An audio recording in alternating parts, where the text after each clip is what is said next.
Hi friends, welcome to my YouTube channel. வீடியோக்குள்ள பார்த்துக்கு மறக்காம சேனல் சப்ஸ்கிரைப் பண்ணிக்கோங்க. ஸோ நேத்திக்கு ஒரு பெரிய எக்ஸ்பெக்டேஷனோட பராசக்தி படத்தோட ட்ரெய்லர் வந்திருந்தது. ஸோ இந்த ட்ரெய்லர் நீங்கள் எவ்வளோ பேர் பார்த்தீங்க, உங்களோட ஒப்பீனியன் என்ன அப்படின்றலாம் மறக்காமல் கமெண்ட் பண்ணுங்கள்.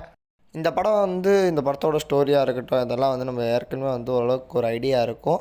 அண்ட் இந்த படம் 1964 காலகட்டத்தில் நடக்கிற மாதிரி ஒரு கதையாக தான் எடுத்திருக்காங்க. அண்ட் இந்த படத்தில் சிவகார்த்திகேயன் அவர்கள் ஒரு ஸ்டூடெண்ட்டாக இருப்பார்னு நினச்சா, பட் அவர் ஒரு ஸ்டூடெண்ட்டாக இல்லை, வேறு ஒரு கேரக்டர் ப்ளே பண்ணியிருக்காரு. அண்ட் இந்த ட்ரெய்லரில் ஹைலைட்டாக சொல்லணும்னா ஜெயம் ரவி அவர்களோட கேரக்டர் சூப்பராக இருந்துச்சு. அண்ட் அவருக்கும் சிவகார்த்திகேயனுக்கும் வர ஃபேஸ் ஆஃப்ஸ்லாம் நல்லாவே இருந்துச்சு. அண்ட் அதை தாண்டி இந்த ட்ரெய்லர் சூப்பராகவே கட் பண்ணியிருந்தாங்க, நல்லா கட் பண்ணியிருந்தாங்க. ட்ரெய்லர் கட் பண்ண விதம்ன்றது நல்லா இருந்துச்சு. சில பேருக்கு கொஞ்சம் லென்த்தியாக ஃபீல் ஆகலாம், பட் அவ்வளோ லென்த்தியால் ஃபீல் ஆகல, நல்லாவே தான் கட் பண்ணியிருந்தாங்க. அண்ட் இந்த ட்ரெய்லரோட பேக்ரவுண்ட் ஸ்கோராக இருக்கட்டும், விஷுவல்ஸாக இருக்கட்டும், எல்லாமே நல்லாவே பண்ணியிருந்தாங்க. ஜிவி பிரகாஷோட 100th ஃபிலிம் இது. ஸோ ஒரு நல்ல பேக்ரவுண்ட் ஸ்கோரே கொடுத்துருக்காரு இந்த ட்ரெய்லரில். இந்த படம் ஃபுல் அண்ட் ஃபுல் ஒரு கண்டென்ட் ஓரியன்டான ஃபிலிம். அண்ட் இது ஒரு நல்ல கண்டென்ட் உள்ள ஃபிலிம்.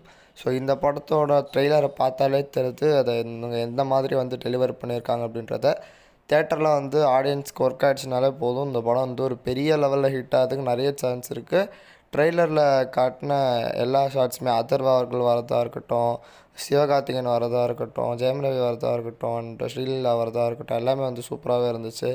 ஸோ உங்களோட ஒப்பீனியன் கமெண்ட் பண்ணி மறக்காம சேனல் சப்ஸ்கிரைப் பண்ணிக்கோங்க. Until then good bye from RL.